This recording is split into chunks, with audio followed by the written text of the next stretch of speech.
Hello, citizens of the world. We are anonymous.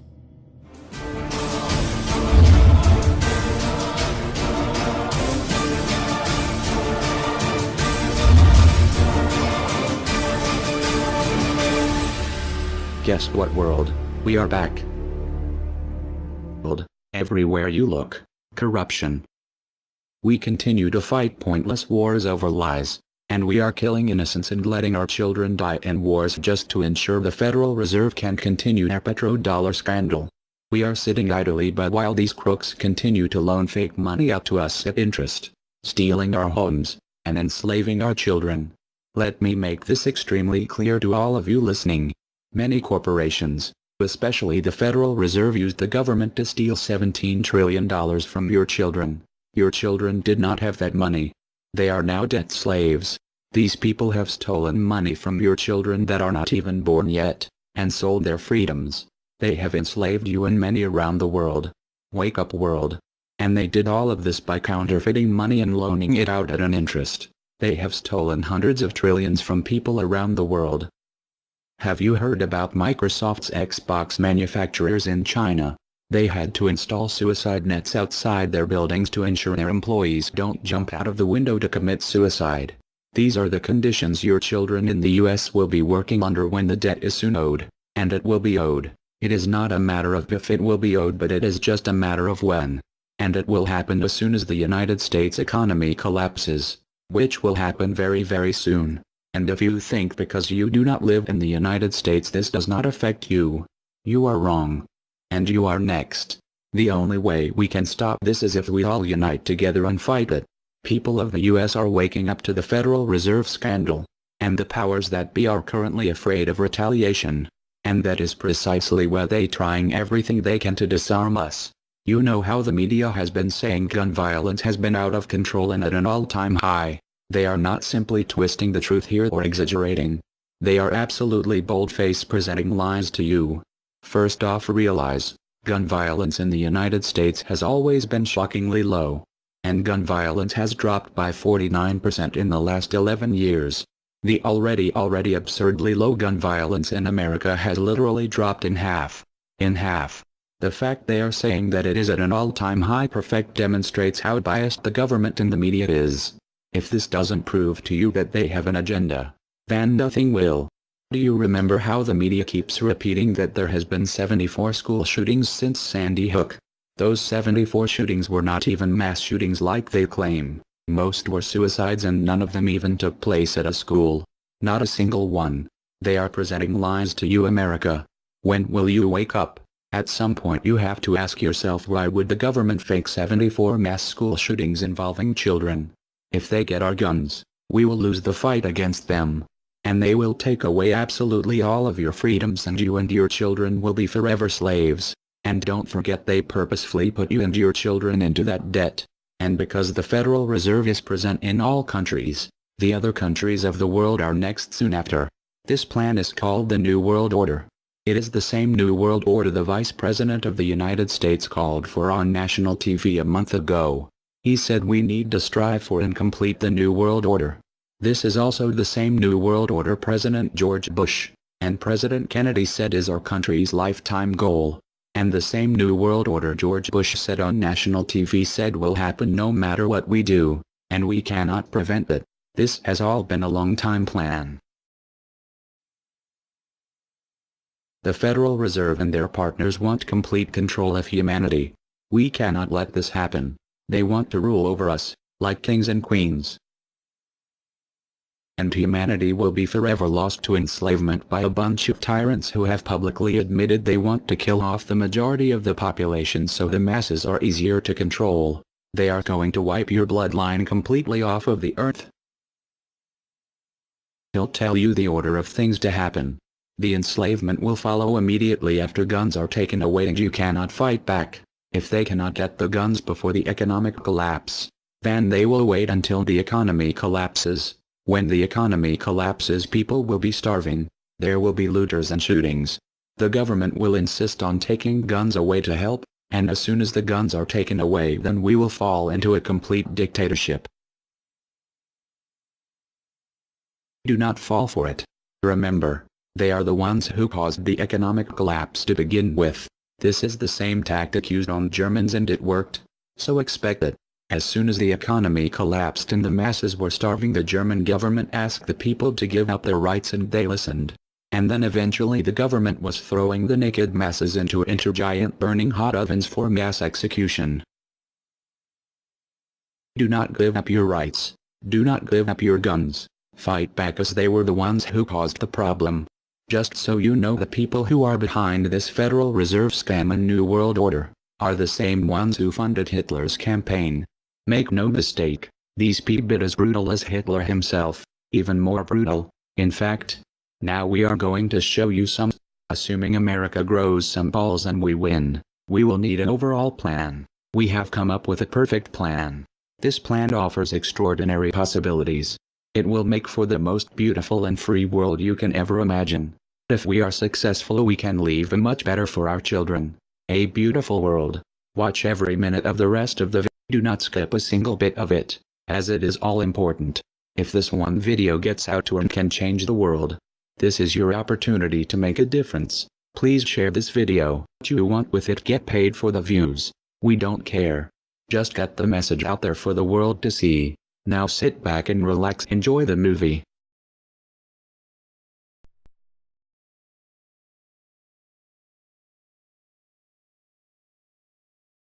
To you? Makes perfect sense. Okay. Anybody else want to throw anything out at us? Sir? I think you're an anarchist and you don't know it yet.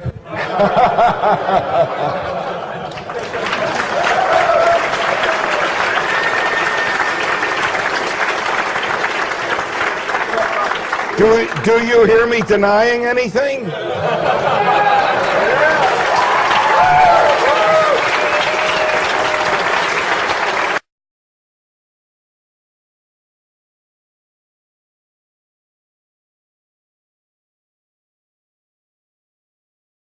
Many people, when they hear the word anarchy, think of chaos and mayhem.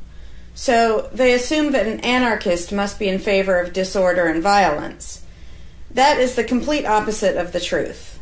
Most objections and complaints about the anarchist or voluntarist philosophy are not actually about the philosophy itself, but result from people misunderstanding what the philosophy is all about. To illustrate a few points, we will use the example of two fictional islands. Authoritania, where there is a ruling class or government, and anarchia, where there is no ruling class of any kind. We will use these islands to examine several common misconceptions about anarchism. Lots of people think anarchy means every man for himself, or survival of the fittest, or the absence of any social cooperation or organization. They think that anarchy means everyone has to be self-sufficient. This comes from the false assumption that some kind of government is necessary for any organization to occur. Whether it's part of a republic, a democracy, a kingdom, or a dictatorship, a ruling class issues orders called laws and punishes anyone who disobeys them. That is not cooperation. That's domination. It's one group forcing its will on another. Authoritarianism can be used to force people into organized patterns, but that does not mean that people are incapable of organizing their activities without being forced. The most productive and useful examples of organization that we see today are anarchistic in nature. No one was forced to build the grocery store you go to. No one was forced to produce or sell anything in it. Everyone involved in the vastly complex operation of growing your food, transporting it, displaying it in the store, and selling it to you, everyone involved participates voluntarily, working in exchange for money. You and all the other store customers choose freely which store to go to and what to spend your money on. This purely voluntary arrangement allows for an amazingly complex degree of organized cooperation without anyone being coerced to participate. In contrast, under government, a very small group of people comes up with an idea and forces everyone else to participate in it and provide for its funding with tax dollars. In the authoritarian version of a supermarket, the ruling class would tell people what to produce and how much, what prices to charge, and they would tell customers what they must buy and what they must pay.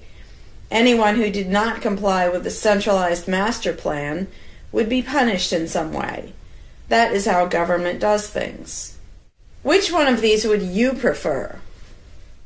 Another common but incorrect assumption is that if there were no ruling class or no government, people would have no way of defending themselves against common criminals or foreign invaders. Again, this is simply not true. The government version of protection is inherently hypocritical. Governments will use their hired law enforcers to find and lock up some of the private thugs and thieves and prevent them from preying on people. But every ruling class gets the money for its operations by way of taxation, demanding money from its subjects and punishing those who don't pay up. Oddly, every ruling class insists that it needs to be able to forcibly control and extort money from people in this way in order to protect them from private criminals who might try to forcibly control and extort them. In contrast, if there is no government, people do not lose their inherent right to defend themselves from violence or to defend what they have from those who would take it. Every person has this right, and they also have the right to organize and cooperate with each other to exercise that right. Organizing for mutual defense does not require any government-granted laws or authority. No one wants to be attacked or defrauded, and everyone wants to feel safe. Whether each person takes this on himself or herself individually, or whether they hire and organize others to do it on their behalf, it can be done on a voluntary basis. Those who insist that government is necessary often claim that if there wasn't a government, then smaller private gangs would spring up to enslave and rob people. Organized crime gangs exist along with government, and most people do not understand the dynamics between them and how government enriches and empowers organized crime while appearing to fight it. Black markets enrich organized crime, and money allows them to buy government protection. There's no reason to think they would do as well in an environment of freedom, where they would have fewer ways to make money and would be up against both individual and organized armed citizens. A criminal gang that's recognized as such has far less power than a gang whose aggression is perceived to be legitimate and proper. And that's the gang we call government. When thuggery is called law enforcement, and thievery is called taxation, and self-defense is called crime and terrorism, then even the widespread ownership of firearms can't do much to stop the aggression. Imagine a private gang trying to do the things that government does without the aura of authority, and imagine how a well-armed population would respond to this. The gang would fail quickly and dramatically. Another concern that people have when they first consider the idea of a stateless society is that some people are truly malicious, destructive, and sociopathic. The concern is that these people would be free to do anything they wanted and no one would stop them. But this concern is again based on a basic misunderstanding of human nature. Wherever we have a government ruling class, we still have freelance thieves and thugs who are not deterred by the laws of the politicians. In some instances, they're stopped by force by the police, or they decide not to commit a crime for fear of what the police might do to them. What makes this deterrence work is not the legislation or the official badges, but the simple threat of harm to the sociopath. It really makes no difference whether the threat comes from the police, or another citizen, or even another criminal. A sociopath doesn't care about laws or social rules. He cares about avoiding pain and hardship for himself. This is still true when a government ruling class is not involved at all. If the intended target of a would-be carjacker pulls out a gun, it doesn't make any difference to the carjacker whether that person has a badge or whether there's a law against taking people's cars. Discouraging nasty people from hurting others does not require special authority, only the ability to use defensive force. Ironically, though people hope that government will protect them, having a government, a gang which is believed to have the right to tax and control people, just creates one gang so big and powerful that normal people can't resist it. In short, to create a huge gang and then give it societal permission to control and extort people with the hope that this gang will prevent theft and thuggery is simply a self-contradictory idea, but that's what government always is. Some people might assume that if people organize for mutual protection and defense, then that's what government is. But there's an essential difference. People coming together to do something that everyone has the right to do, such as defend yourself, doesn't require any special authority. It's not government unless one group of people claims the right to do things which others do not have the right to do, such as taxing and controlling innocent people. Organized defense can be very effective without supposing the special right to rule over others. In other words, without being government. In contrast, governments rob the people they rule of far more wealth than private crooks could ever manage, making the idea of a protector government ridiculous. Another common objection to the idea of a stateless society is the notion that, if not for a group of lawmakers telling the rest of us how to behave, we would all behave like stupid, irresponsible, violent animals. This claim implies one of two things. Either we normal people have no idea what is right and wrong unless and until politicians tell us, or the only reason we want to do the right thing and coexist peacefully is because politicians told us to. A quick examination of your own motivations will show you that neither of those things is actually true. It's particularly odd to make this argument in a society where politicians are voted into power. If the people themselves have no moral code and no conscience, and are just stupid, violent animals, why does almost everyone want government to keep the peace and protect the innocent? Would a population of vicious, heartless, evil people try to elect good people to keep the evil people in line? Obviously not. The goodness and the desire for order and peace comes from us, not from the lawmakers we vote into office. The same holds true of everything that government does. If people are so short-sighted and selfish that they can't be trusted to voluntarily organize and raise money for whatever they deem important, then how can those same people be trusted to decide who should be in power? The implication is that the average person can't be trusted to run his own life, but can be trusted to choose someone to run other people's lives. Government is really not a civilizing influence. It's actually an uncivilizing influence. People who would never personally rob their neighbors constantly use the government to do it for them by way of taxation. People who would never dream of trying to control minute details of their neighbors' lives think it's just fine to vote for politicians to do it instead. Government gives everyone the opportunity and encouragement to rob and control other people without risk.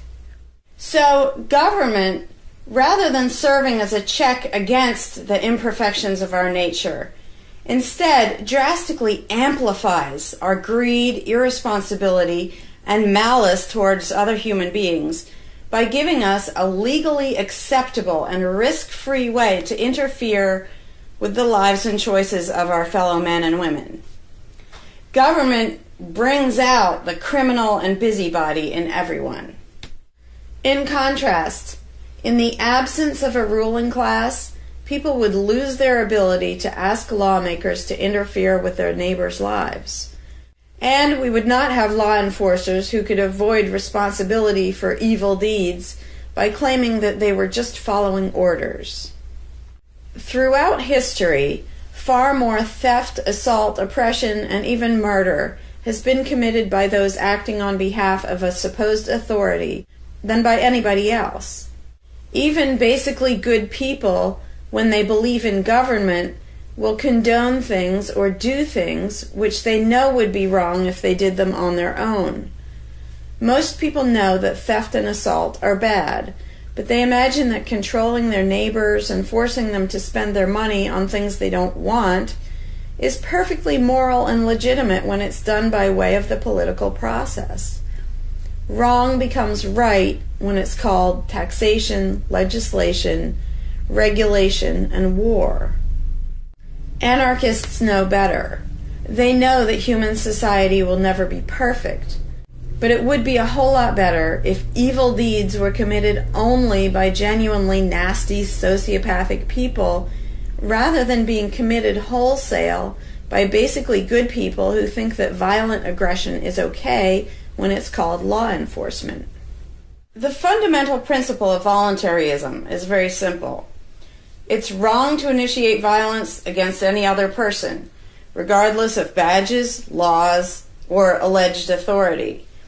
The only time the use of force is justified is to defend against aggression.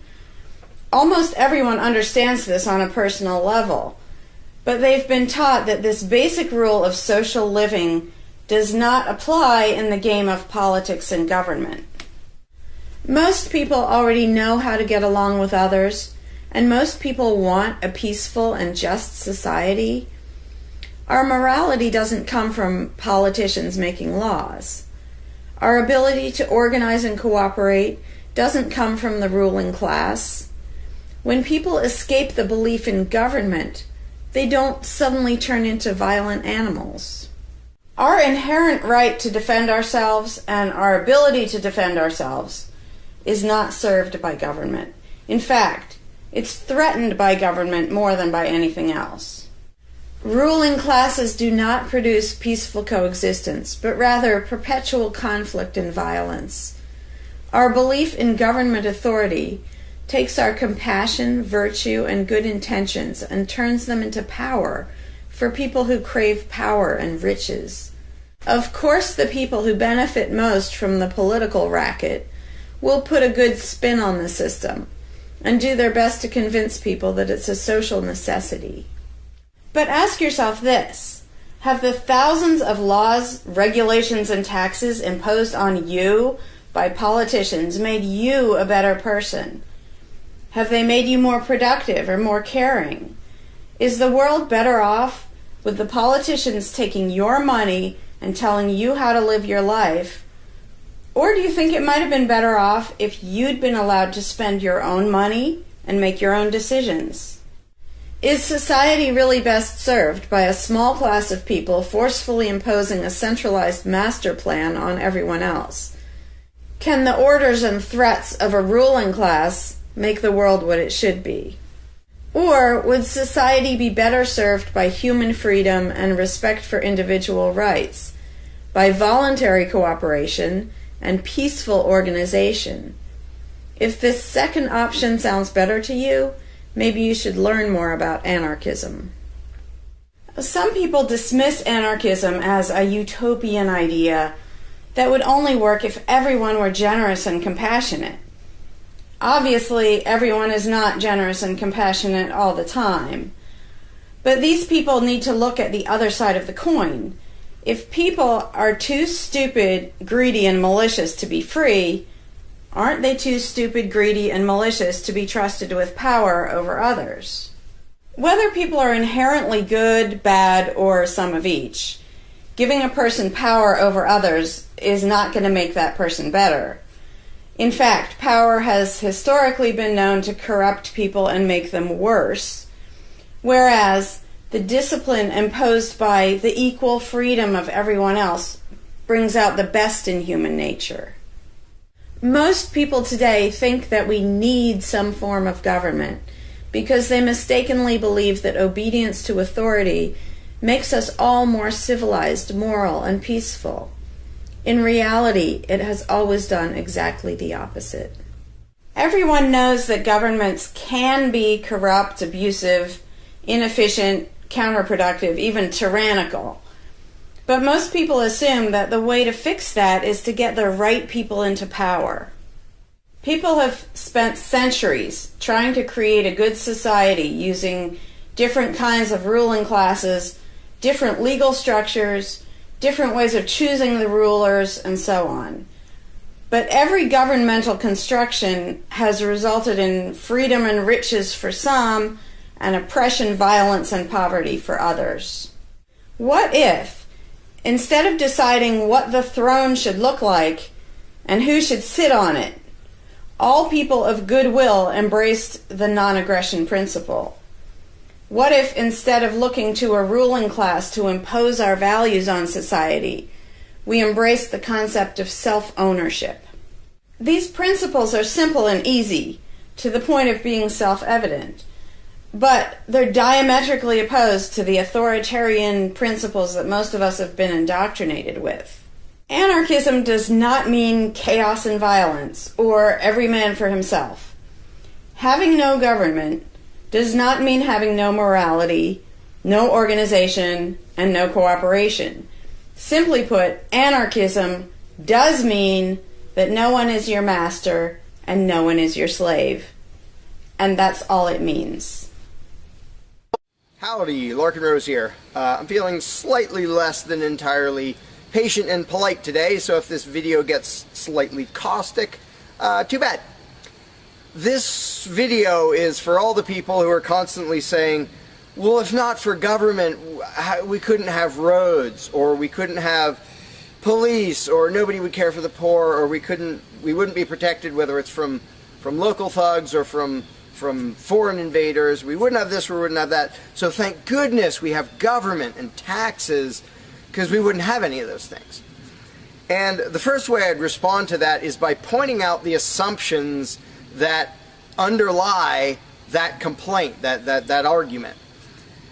Basically what people are saying, because let's be clear about what the terms mean, government is the people who boss everybody else around. And taxes are those people demanding money from us. So they basically tell us, hand over a whole bunch of money and we'll decide how to take care of you. We'll decide how to spend your money. If we don't like it, too bad, we don't really have a choice. Like, well, you can vote in a few years and maybe something will change, even though it totally won't. So that's what people are saying. Basically, if we didn't have a ruling class stealing our money and then supposedly spending it to protect us, how could we possibly have roads or anybody to protect us? The implication is that in this country, for example, 300 million people would just sit around thinking, oh, we can't do it. Without politicians and tax collectors, we can't have a road, we can't protect each other, and we can't... And it rests on this bizarre assumption that things that almost everybody wants, they wouldn't do anything to make happen unless there were politicians forcing us to give them money so they can make it happen. And so an example I like to use is, let's apply the same argument to food, because food is pretty darn important. I think everybody can agree. Let's apply the same argument that statists use about the roads or caring for the poor or protection or anything like that. The argument would go like this. Now, in the context of food, listen how idiotic this is. If we don't have government demanding money from all of us under the threat of caging us, and that's what taxation is, here's the money you have to give us, here's the nasty things we do to you if you don't. If that didn't happen so that they could build a big food production and distribution system and feed us, well, we'd all starve. We'd all just sit around saying, gosh, I wish we had food, but, you know, no politicians and tax collectors. We're just going to sit around and starve to death. Now, in this country, nobody would believe something that stupid, because all you have to do is go to a supermarket and see a perfect example of really efficient, organized cooperation that nobody is forced to do. There is no, you know, if you're going to make the argument that people make about roads and protection and all that, you'd say, well, nobody is forced to make any food for anybody in this country. How do you know everyone's just going to say, well, it's not my job, and we'll all starve to death? There's no guarantee. There's no master plan guaranteeing that we'll all have food. So obviously we're all going to starve if we don't have an authoritarian government stealing our money and then making food and giving it to us. Because golly gee, we couldn't possibly do it voluntarily ourselves. Again, in this country, nobody makes that argument because they see it happening voluntarily. Nobody involved is forced to do that. Nobody is forced to make you a single bite of food. There is no guarantee at all from anybody. And yet, Americans are, by and large, hugely overweight. Obviously, we don't have a lack of food. We might have a lack of healthy food. But obviously, we see that example. Oh, we can handle that. You know, voluntarily, mutual cooperation, that's fine for food. But for some reason, it's not okay, and we can't even fathom the idea of the exact same thing handling roads or handling protecting us or other things that almost everybody wants. So there's, in the question is this bizarre assumption that everybody will sit around really, really, really wanting something, but because there aren't politicians bossing us around and stealing our money, well, how could we possibly do it? And one of the most common things is, who will build the roads? Which is amazingly stupid to me. Just amazingly stupid. I have here in my pocket a little tiny thing. With this little tiny thing, I can be most places in this country and call people all over the world. And I own it myself. I'm not anywhere near rich these days, but I own one. Almost everybody I know has one of these. A little thing that can fit in your pocket, and just on a whim, you can open it and talk to somebody who's on the other side of the planet. And there was no coercion. Nobody forced anybody to make one of these. This is the result of voluntary cooperation. And that's it. Free trade.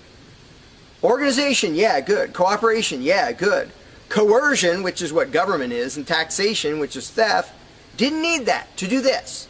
So what these people are telling me, oh, we wouldn't have roads if we didn't have government, is that somehow free individuals, relatively free, interacting voluntarily can make it so I can talk to almost anybody in the world on a little thing that fits in my pocket on a budget that is not a very good budget at the moment, but I still have one of these.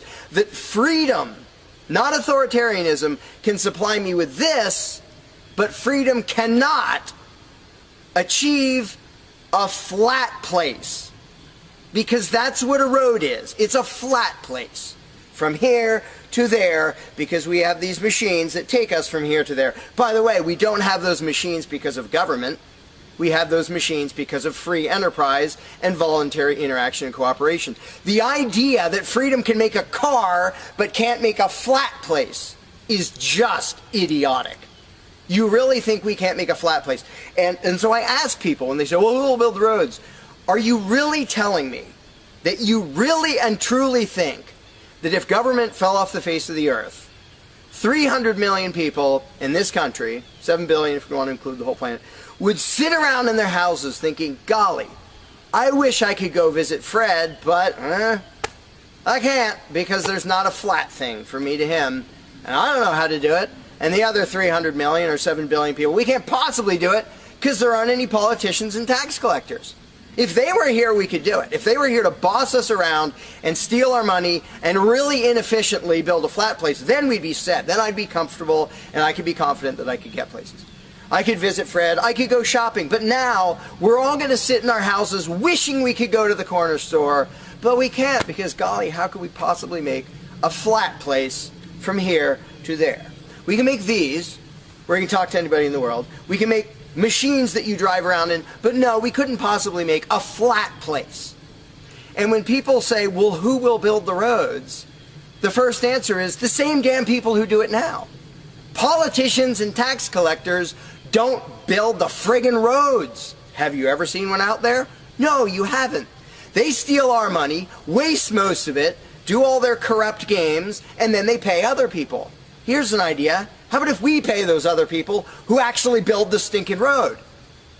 And the fact that that doesn't occur to people is a great indication of how well indoctrinated people are by the rulers who will perpetually tell us, you can't organize anything, you can't achieve anything, you can't do anything unless we are here to force it on you. And it's, again, there are a zillion examples, whether it's caring for the poor or protection or roads, obviously. where most of the population will say, I'm really concerned that poor people won't be taken care of, which means most of the population wants people in need to be taken care of. And if we didn't have politicians stealing our money, how would it happen? Here's an idea. Take some money out of your pocket and give it to one of the people that you think needs help. Why would you not comprehend that, but you would comprehend some guy 1,000 miles away passing a law to send an armed thug to take your money, to waste 90% of it, and then give a little bit to somebody who may just be defrauding the system or may actually need it? And the amount of indoctrination required to make people even ask these questions of how could we possibly do this without government? What do you think government adds to the equation? It doesn't add any resources. It doesn't create anything. Everything it gives away, it steals from us first, by way of taxation. It doesn't add any skills. It doesn't add any knowledge. The people who are here would still be here if the institution of government fell over. We have all the know-how, we have all the resources, all the technology.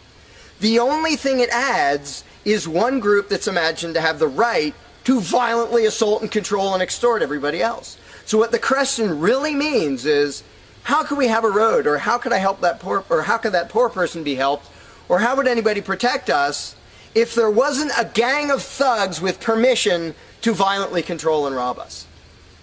And when you recognize that that is literally what the question means, you already see how utterly idiotic it is. And it's completely the result of authoritarian statist indoctrination. Nobody would come up with that on their own. And you obviously don't see that with the example of food or cars or cell phones or anything else. Nobody says, we won't be able to talk to each other unless there's a gang of thugs that's allowed to boss us around and steal our money. And just economically, how stupid you have to be to think that's a good idea. Here are your choices. Let's do this. I'll give you these two choices for how you will be fed from now on. Either you can go spend your own money wherever you want. You can go to the supermarket or the local this or the local grocery, whatever you want. You can go decide what you want, and they'll tell you the price. You decide what you're going to buy and how much. And you can go to different places and you can shop around and you can do all that. That's option number one. But let me warn you, option number one does not give any guarantee that you will be fed. There's no master plan forcing people to feed you. So, oh my gosh, you better be really scared of that option, despite the fact that you can do it day after day and it works really darn well and feeds pretty much not only this country, but with a massive surplus. So that's option number one that apparently statists are scared of. Option number two is politicians will take as much money of yours as they decide to take. Then they will decide what, if anything, they will buy with that money in terms of food to give to you, to feed you. Do you really think that will serve you better, that that will feed you better? Yeah, I'm much more comfortable that I'll have I'll be fed, I'll be secure, everything will be okay. If a gang of thugs who doesn't really care about me steals my money and then decides what, if anything, to give me back from what they stole. But that is implied in the question, whatever you put in the blank. How are we going to have blank if not for government? What you're saying is, how can we, the people who really want roads and food and cell phones and protection and all the things that almost everybody wants, how can we possibly have that unless we give someone permission to steal our money and boss us around and then decide what they're going to give us? And the same thing applies no matter what you put in the blank. How will we possibly do blank without government? One of the silly ones is caring for the poor. How will we care for the poor?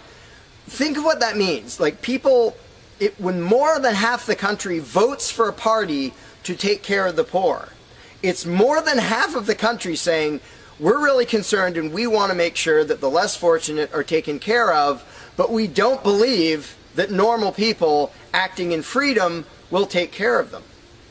Well, if the people didn't care about the poor, they wouldn't win the election. By definition, if you vote for a welfare state, you're an idiot. Because either people are heartless bastards and you're going to lose, or people are compassionate and giving and you don't need to win. Just give them your stinking money. But people play the game, and that's the Democratic Party lives off of the idiotic notion that you're all so heartless that you should vote for us to steal your money to give to the poor. And half the country falls for it. Yeah, we're all so heartless that we voted you into office for the specific purpose of taking our money to help the less fortunate. That's just freaking brilliant. How about if half the country just gave their stinking money to the less fortunate? And then the less fortunate would all be rich, because it would be 1 trillion times more efficient than the government version of welfare ever is. Also, it would be actual charity instead of mass theft and corruption and fraud and all that fun stuff. But what takes the cake, the ultimately insane thing, whatever you put in that gap, how can we have blank without a parasitic ruling class and a bunch of hired thieves? It's just a stupid question, but it's extra super stupid when what's in the blank is, how will we be protected? Who will protect us from thieves and robbers if we don't have government? It's the most idiotic question. It's also the most frequent question from statists. So here's what the question literally means. If we don't give a certain gang of people permission to violently control us and take our money under threat of putting us in a cage, who will protect us from people who might commit aggression against us and take our money? Wanting government for that is exactly as brilliant as saying, we have to have a carjacker in our town, otherwise somebody might steal our cars. Government is an appointed thief. If you don't think taxation is theft, first of all, you're a really well-trained slave. Second of all, try not paying, see what happens. See if they say, oh, it's quite all right. Or if they say, no, you're going to pay, or we're going to take your stuff, or eventually we'll put you in a cage. And when people say, that's not theft, because we get something back. Learn to think. And I use this example all the time, and all I ever get is stupid looks from statists in response. If I robbed you at gunpoint of $100, and the next day I gave you a sandwich, and you said, what? I said, hey, now everything's fine, because you benefited. I gave you a service. I gave you lunch, so that retroactively makes it okay that I robbed you at gunpoint. Would you buy that argument? No, you'd say, that doesn't make it okay. Okay, you gave me a sandwich. And yet every statist makes the exact same argument when it comes to government.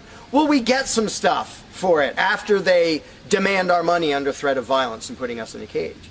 Then we get services or goods. And we don't get what we asked for, and we get lots of things we didn't ask for. But we kind of get something, and that retroactively makes it okay for them to say, give us this much of every paycheck you make, or we're sending men with guns to take your property. And the slaves justify their own enslavement. I'm proud to pay my taxes. I'm proud to get robbed by a parasitic ruling class and get a little bit back and feel good about it. Like, not only is that legitimate and justified, but I feel proud that I let myself get robbed by a bunch of crooks and parasites. But again, the ultimate thing is protection.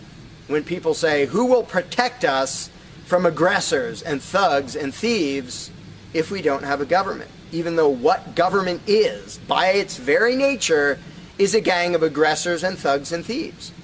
They issue commands. Every law they pass is a command backed by a threat of violence. You have to do this. You're not allowed to do that. Here are the nasty things we will do to you if you get caught disobeying. I mean, everybody knows that, even though they don't usually say it in terms that blunt and honest and accurate. But to say we need taxes to be protected is as stupid as you can get. It's saying we need theft to avoid theft. And the fact that people are trained to use different words so that this theft sounds okay. It's legalized, it's taxation, and we voted for the people who robbed us. Like, we got to elect our local carjacker, and that means he represents us when he demands our car and points a gun in our face. He's serving us as he steals our car, because he's going to use that car and sell it and make money to make sure nobody else steals our car. That is the essence of government. And the fact that you have hundreds of millions of victims of that scam vehemently defending it and saying, I'm not going to give that up. I don't want to give up government. Who would protect us? I don't want to give up the biggest aggressor on the planet, the biggest thief on the planet. Look at your tax bill and see how much private crooks steal from you. So before you ask that question, before you ask, how could we possibly have roads or protection or water or air or Christmas or Santa Claus or any of the zillion things that statists imagine we can't possibly have without a ruling class, think about what the question actually means. Because when you get to the point where you understand the implications of your own question, asking, how can we possibly have this without a parasitic gang of thugs robbing us? When you actually understand what you're really asking, you won't ask the question because you will realize it's completely freaking idiotic.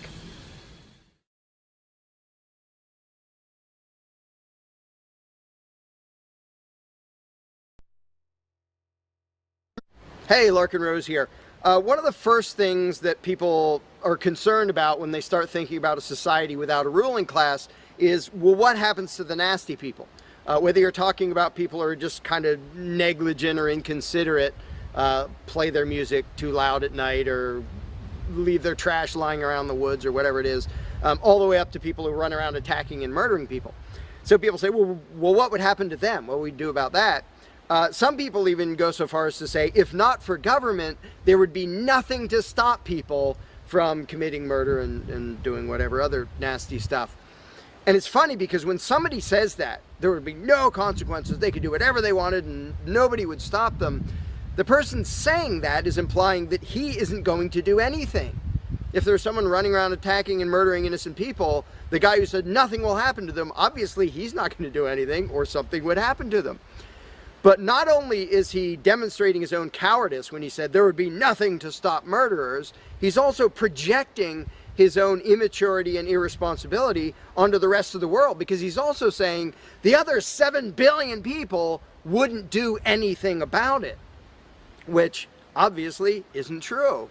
I would, wouldn't you? If somebody was running around murdering your neighbors, would you just go, well, there aren't politicians and there's nobody with a badge and we don't have tax collectors and bureaucrats, so oh well, I guess they're just out of luck, they're going to get murdered. And would you not even protect yourself if there wasn't government? Obviously, lots and lots of people, all the sane people, would do whatever they could to protect themselves and defend the innocent. So to say nothing would happen is just really bizarre. And it comes from having a mentality basically of a little kid in a classroom, where the teacher walks out of the room and the kids are just sitting there. We don't know what to do. No authority's telling us what to do. And Johnny's throwing things at me. And there's no teacher to stop him. Ah! Because most people, having been trained into authoritarian mentality, it never occurs to them that they are the ones who should fix anything, who should stop anything. And so when people say, well, what would be done about this and that and the other thing, nasty people doing nasty things, the first thing I ask is, well, what would you do about it? Because people are so into the mentality that there has to be some master plan and some authority who writes down the law of here is what will be done with those people, that people don't think in terms of, well, what would I do about it? Which is why I always ask people, well, what would you do about it? You're a person just as much as me and just as much as the other 7 billion. What would you feel justified in doing if somebody was polluting or playing their music too loud at night or running around murdering people or whatever in between you can think of? Any nasty thing, what would you feel justified in doing about it? Because there's a very basic rule of being a moral human being, which is if it would be wrong for you to do something, don't ask anybody else to do it. And the rule is so simple, so self-evident and obvious that most people will go, well, duh, of course. Trouble is, nobody in the world who believes in government abides by that rule. Nobody. I don't care if you're a constitutionalist, Democrat, Republican, fascist, communist, anything, any kind of statist. There is nobody who believes in government who abides by the most basic rule of morality, which is if it's wrong for you to do something, don't ask somebody else to do it. Because every single candidate, every party, every government always does things that the voters know they themselves have no right to do. And to say something like, well, I'm voting for the guy who's going to tax you less. Well, do you have the right to rob me a little bit less than the other guy? No, you don't. So telling me that, well, somebody was going to rob you more, but I voted for the guy to rob you a little bit less, you are still violating the basic rule of being a human being. If it's wrong for you, don't ask somebody else to do it. Well, that's kind of the second basic rule, the first one being the non-aggression principle. And they actually go together quite well. But when people are in the mindset that there's going to be some major centralized plan to deal with whatever, polluters or people who play their music too loud or murderers or whatever else, they have to get out of that mindset. They have to start to think that maybe they are among the people who have to do something about it. So instead of saying, what will be done about such and such, well, what will you do about it? What should I do about it? And this doesn't magically make all the problems go away, but the actual practical challenge of dealing with most disputes is trivial compared to the challenge of getting people to think like responsible adults, where they start to think, well, maybe it's up to me. And a while back I did little events called Escaping the Myth, and one of the little mental exercises I did with these little groups of people is, imagine we're on an island and we're it. There's no government, there's no authority, there's nobody with a badge, and one of us is running around stealing stuff from other people. He's not killing anybody, but he's stealing stuff. What are we going to do about it? We normal people. There's not a legislature, there's not 911 to call, there's nobody with a badge, it's just people. And so with that specific example, I would ask people, so what do we do? And just off the top of their heads, everybody comes up with solutions that are way better than what government ever does. First of all, every government solution is, all right, step one, I get to rob everybody. That's the government solution. Well, we're going to tax everybody so we have the resources to stop that other robber. Well, in the island scenario, nobody is stupid enough or insane enough to start with that, to say, well, let's see, so somebody's stealing our stuff. Okay, first, I get to rob all of you so that I have the resources to protect you from him. Nobody is that insane. Everybody is insane enough to believe that who believes in government. And I did for many years. I was stupid enough to actually think that it was rational and moral to advocate mass extortion in order to protect people. And that's just stupid. So I just believed something insanely stupid for a very long time. Most of the world still believes that. But in a setting where people are put on the spot and they're responsible for what happens, they don't do that. They don't say, well, I get to boss everybody around and take their money. Nobody does that. So to me, the challenge is not even coming up with specific solutions to every imaginable dispute or problem, which I don't pretend to know how everything's going to turn out. And I don't intend to be emperor of anarchy. I'm not going to be in charge of the world. But getting people to the mindset where it's up to them, where there's just people, we're it. No legislatures, no people with badges, no authority, we're just people. Suddenly people are way better at solving problems and making things work. One good example is when there's a disaster. Unfortunately, sometimes it takes a horrendous event to bring out the best in people. And it brings out the worst in some people too. But when people say, whoa, my neighbor's house is floating away, I'm not going to wait for FEMA. I'm not going to dial 911. I'm going to jump in a boat and go save him. Because suddenly it's on me. Suddenly I'm the one who has to do something. And when it occurs to people that they're the ones who have to do something, and unfortunately usually that only happens in a complete disaster area, when it occurs to people and they suddenly take on the responsibility and start to think like adults, their solutions are generally a lot better than any government solutions, and ever are. But to get to that mentality, people have to shift from the authoritarian mindset to the mindset of a self-owning individual who realizes there is nothing above me.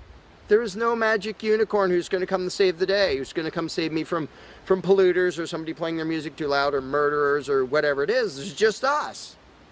And if we realize that, then first of all, people would stop asking me, well, without a government, how would this be handled? As if I'm going to be in charge. I don't freaking know. What would you do about it? I can tell you what I would do about it.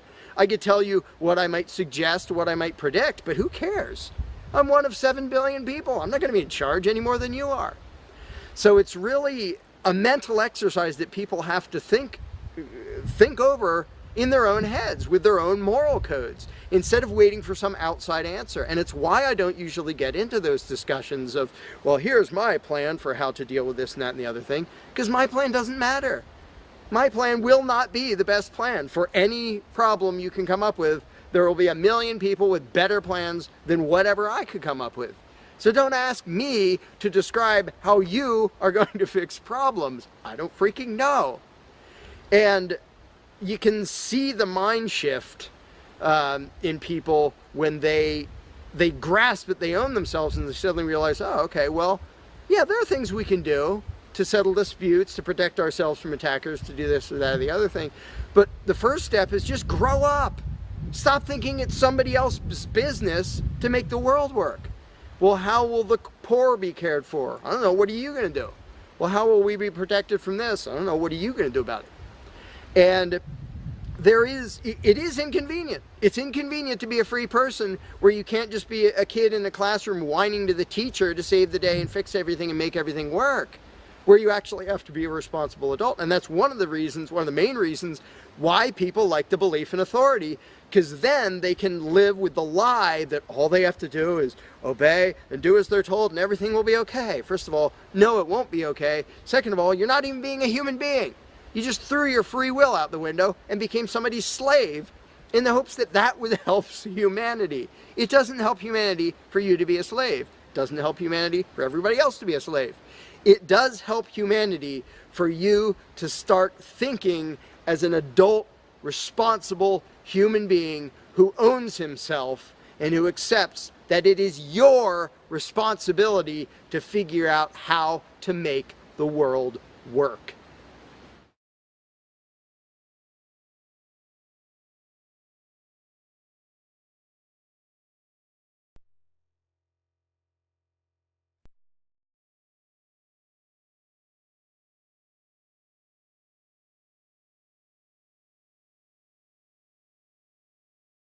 You cannot begin to imagine in how many ways the world is the opposite of what you have been taught to believe.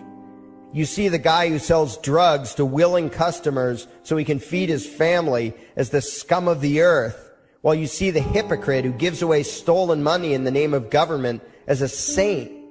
You see the guy who tries to avoid being robbed by the federal thugs as a crook and a tax cheat, but see as virtuous the politician who gives away the same stolen loot to people to whom it does not belong. You see the cop as a good guy when he drags a man away from his friends and family and throws him in prison for 10 years for smoking a leaf. And you see anyone who defends himself from such barbaric fascism as the lowest form of life, a cop killer. In reality, most drug dealers are more virtuous than any government social worker, and prostitutes have far less to be ashamed of than political whores, because they trade only with what is rightfully theirs, and only with those who want to trade with them. The upstanding, church-going, law-abiding, tax-paying citizen who votes Democrat or Republican is far more despicable and a bigger threat to humanity than the most promiscuous, lazy, drug-snorting hippie. Why? Because the hippie is willing to let others be free, and the voter is not. The damage done to society by bad habits and loose morality is nothing compared to the damage done to society by the self-righteous violence committed in the name of the state. You imagine yourselves to be charitable and tolerant when you are nothing of the sort. Even the Nazis had table manners and proper etiquette when they weren't killing people. You think you're good people because you say please and thank you? You think sitting in that big building on Sunday makes you noble and righteous? The difference between you and a common thief is that the thief has the honesty to commit the crime himself, while you whine for government to do your stealing for you. The difference between you and the street thug is that the thug is open about the violence he commits, while you let others forcibly control your neighbors on your behalf. You advocate theft, harassment, assault, and even murder, but accept no responsibility for doing so. You old folks want the government to steal from your kids so you can get your monthly check. You parents want all your neighbors to be robbed to pay for your kids' schooling. You all vote for whichever crook promises to steal money from other people to pay for what you want. You demand that those people who engage in behaviors you don't approve of be dragged off and locked up, but feel no guilt for the countless lives your whims have destroyed. You even call the government thugs your representatives, and yet you never take responsibility for the evil they commit. You proudly support the troops as they kill whomever the liars in D.C. tell them to kill, and you feel good about it. You call yourselves Christians or Jews or claim to follow some other religion, but the truth is what you call your religion is empty window dressing. What you truly worship, the God you really bow to, what you really believe in is the state. Thou shalt not steal, thou shalt not murder, unless you can do it by way of government. Then it's just fine, isn't it? If you call it taxation and war, it stops being a sin, right? After all, it was only your God that said you shouldn't steal and murder, but the state said it was okay. It's pretty obvious which one outranks the other in your minds. Despite all the churches, synagogues, and mosques we see around us, this nation has one God and only one God, and that God is called government. Jesus taught nonviolence and told you to love your neighbor, but the state encourages you to vote for people who will use the violence of government to butt into every aspect of everyone else's life. Which do you believe? To those about to stone a woman who had committed adultery, Jesus said, "Let him who is without sin cast the first stone." But the state says it's perfectly fine to lock someone up if they do something you find distasteful, such as prostitution. Which do you believe? The Christian God says, "Thou shalt not covet," but coveting is the lifeblood of the beast that is the state. You are taught to resent, despise, and hate anyone who has anything you don't have. You clamor for the state to tear other people down, steal their property, and give it to you. And you call that fairness. The Bible calls it coveting and stealing. You are not Christians. You are not Jews. You are not Muslims. And you certainly aren't atheists. You all have the same God, and its name is government. You're all members of the most evil, insane, destructive cult in history. If there ever was a devil, the state is it, and you worship it with all your heart and soul. You pray to it to solve every problem, to satisfy all your needs, to smite your enemies, and to shower its blessings upon you. You worship what Nietzsche called the coldest of all cold monsters, and you hate those of us who don't. To you, the greatest sin is disobeying your God, breaking the law, you call it, as if anyone could possibly have any moral obligation to obey the arbitrary commands and demands of the corrupt, lying, delusional megalomaniacs who infest this despicable town. Even your ministers, priests, and rabbis, more often than not, are traitors to their own religions, teaching that the commands of human authority should supersede adherence to the laws of the gods they say they believe in. Several years ago, I heard one pompous evangelical jackass in particular pontificating on the radio that anyone who disobeys the civil authority, be it a king or any other government, is engaging in rebellion against God. Those were the exact words he used. What if the government is doing something wrong? Well, this salesman for Satan opined, that is the business of those in government, and you are still obligated to obey. Everywhere you turn, be it the state or the church, the media or the schools, you are taught one thing above all else, the virtue of subjugating yourselves to mortals who claim to have the right to rule you. It is sickening the reverence with which you speak of the liars and thieves whose feet are so firmly planted on your necks. You call the congressmen and the judges honorable, and you swoon at the magnificence of the grandiose halls they inhabit, the temples they built to celebrate the domination of mankind.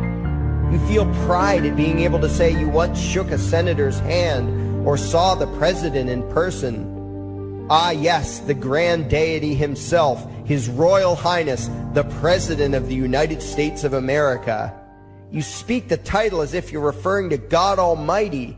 The vocabulary has changed a bit, but your mindset is no different from that of the groveling peasants of old who bowed low, faces in the dirt, with a feeling of unworthiness and humility when in the presence of whatever narcissist had declared himself to be their rightful lord and master. The truth of the matter, back then and today, is that these parasites who call themselves leaders are not superior beings. They are not great men and women. They are not honorable. They're not even average. The people who earn an honest living, from sophisticated millionaire entrepreneurs to illiterate day laborers doing the most menial tasks you can imagine, Those people deserve your respect. Those people you should treat with courtesy and civility. But the frauds who claim the right to rule you and demand your subservience and obedience, they deserve only your scorn and contempt. Those who seek so-called high office are the lowest of the low. They may dress better, have larger vocabularies, and do a better job of planning out and executing their schemes, but they are no better than pickpockets, muggers, and carjackers. In fact, they are worse, because they don't want to rob you of just your possessions. They want to rob you of your very humanity, deprive you of your free will, by slowly leeching away your ability to think, to judge, to act, reducing you to slaves in both body and mind. And still you persist in calling them leaders. Leaders? Where is it that you think you're going exactly that would require you to have a leader? If you just live your own life and mind your own damn business, exercising your own talents, pursuing your own dreams, striving to be what you believe you should be, what possible use would you have for a leader? Do you ever actually think about the words that you hear, the words that you repeat? You parrot oxymoronic terms such as the leader of the free world, even pretending for a moment that there is some huge journey or some giant battle that everyone in the entire nation is undertaking together that would require a leader. Why would you ever think, even for a moment, that the crooks that infest this town are the sort of people you should listen to or emulate or follow anywhere?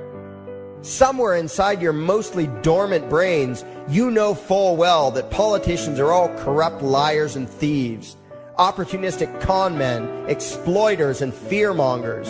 You know all this, and yet you still speak as if you are the ones who are the stupid, vicious animals, while the politicians are the great, wise role models, teachers, and leaders without whom civilization could not exist. You think these crooks are the ones who make civilization possible? What belief could be more absurd? Yet when they do their pseudo-religious rituals, deciding how to control you this week, you still call it law, and continue to treat their arbitrary demands as if they were moral decrees from the gods that no decent person would ever consider disobeying. You have become so thoroughly indoctrinated into the cult of state worship that you are truly shocked when the occasional sane person states the bleeding obvious. The mere fact that the political crooks wrote something down and declared their threats to be law does not mean that any human being anywhere has the slightest moral obligation to obey. Every moment of every day, in every location and every situation, you have a moral obligation to do what you deem to be right, not what some delusional bloated windbag says is legal. And that requires you to first determine right and wrong for yourself, a responsibility you spend much time and effort trying to dodge. You proclaim how proud you are to be law-abiding citizens and express your utter contempt for anyone who considers himself above your so-called laws.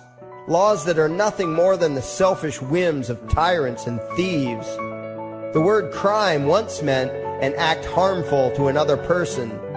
Now it means disobedience to any one of the myriad of arbitrary commands coming from a parasitical criminal class. To you, the term crime is nearly synonymous with the word sin, implying that the ones whose commands are being disobeyed must be something akin to gods, when in truth they are more akin to leeches. The very phrase, taking the law into your own hands, perfectly expresses what a sacrilege it is in your eyes for a mere human being to take upon himself the responsibility to judge right from wrong and to act accordingly, instead of doing what you do, unthinkingly obeying whatever capricious commands this cesspool of maggots spews forth. You glorify this criminal class as lawmakers and believe that no one is lower than a lawbreaker, someone who would dare disobey the politicians. Likewise, you speak with pious reverence of law enforcers, those who forcibly impose the politicians' every whim upon the rest of us. When the state uses violence, you imagine it to be inherently righteous and just, and if anyone resists, they are, in your eyes, contemptible lowlifes, lawless terrorist criminals. Like the lawless terrorist criminals who helped slaves escape the plantations. Like the lawless terrorist criminals who helped Jews escape the killing machine of the Third Reich. Like the lawless terrorist criminals who were crushed to death under the tanks of the Red Chinese government in Tiananmen Square. Like all the lawless terrorist criminals in history who had the courage to disobey the never-ending stream of tyrants and oppressors who have called their violence authority and law. And that includes the lawless terrorist criminals who founded this country. Everything you think you know is upside down, backwards, and inside out. But what has to take the cake, the height of your insanity, is the fact that you view as violent terrorists the only people on the planet who oppose the initiation of violence against their fellow men. Anarchists, voluntarists, and libertarians. We use violence only to defend ourselves against someone who initiates violence against us. We use it for nothing else. Meanwhile, your belief system is completely schizophrenic and self-contradictory. On the one hand, you teach the young slaves that violence is never the answer.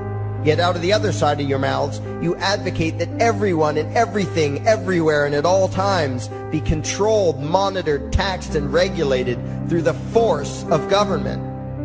In short, you are teaching your children that the masters may use violence whenever they please, but the slave should never resist. You indoctrinate your children into a life of unthinking, helpless subservience. You are putting the chains around their little necks and fastening the locks tight. And worst of all, you feel good about it. Out of one side of your mouths, you condemn the evils of fascism and socialism and lament the injustices of the regimes of Hitler, Stalin, and Mao. While out of the other side of your mouths, you preach exactly what they did. The worship of the collective, the subjugation of every individual to that evil insanity that wears the deceptive label, the common good.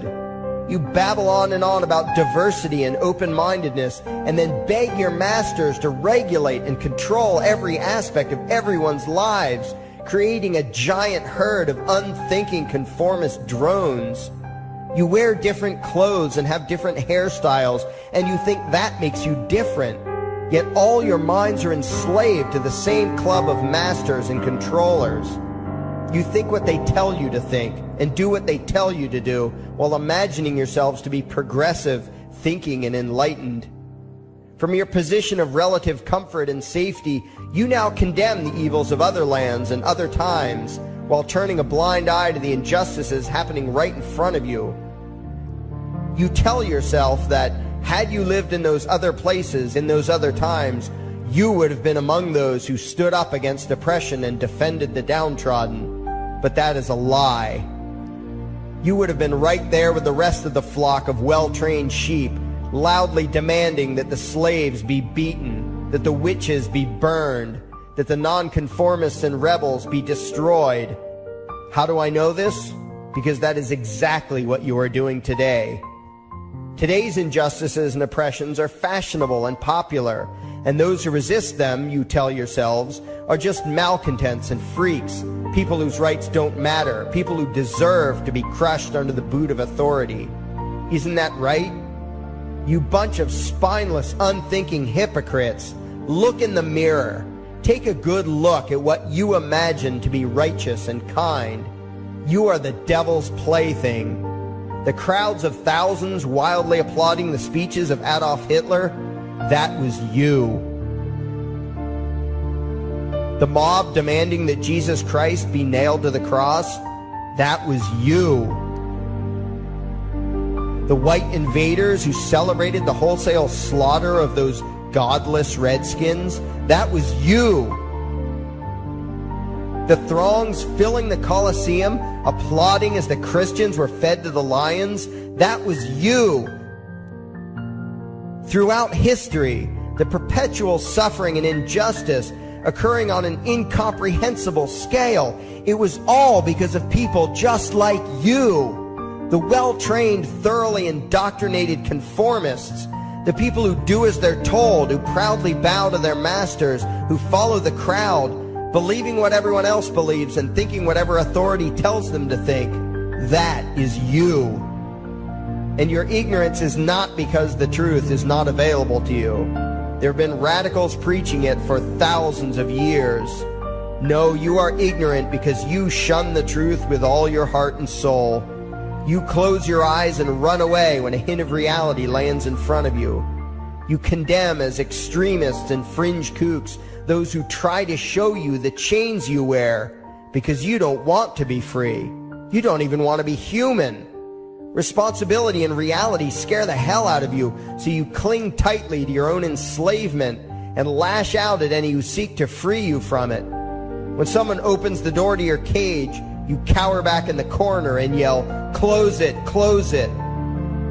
Well, some of us are finished with trying to save you. We've wasted enough effort trying to convince you that you should be free. All you ever do is spout back what your masters have taught you, that being free only leads to chaos and destruction, while being obedient and subservient leads to peace and prosperity. There are none so blind as those who will not see. And you nation of sheep, would rather die than see the truth.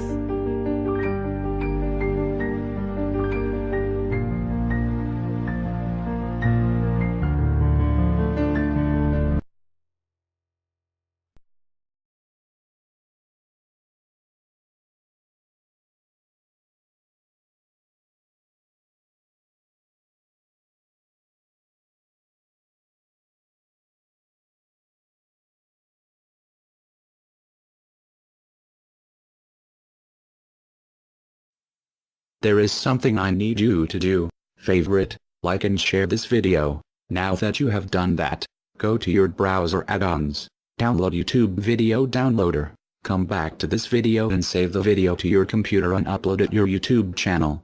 Use a different title than the one used for this video. We now have a new YouTube channel. It is called Anarchy World. It's all one word. Subscribe to us. And the videos used in this video were by Larkin Rose, also one word. Look for his channel and subscribe to him as well. Thank you. And by the way, these are the people responsible.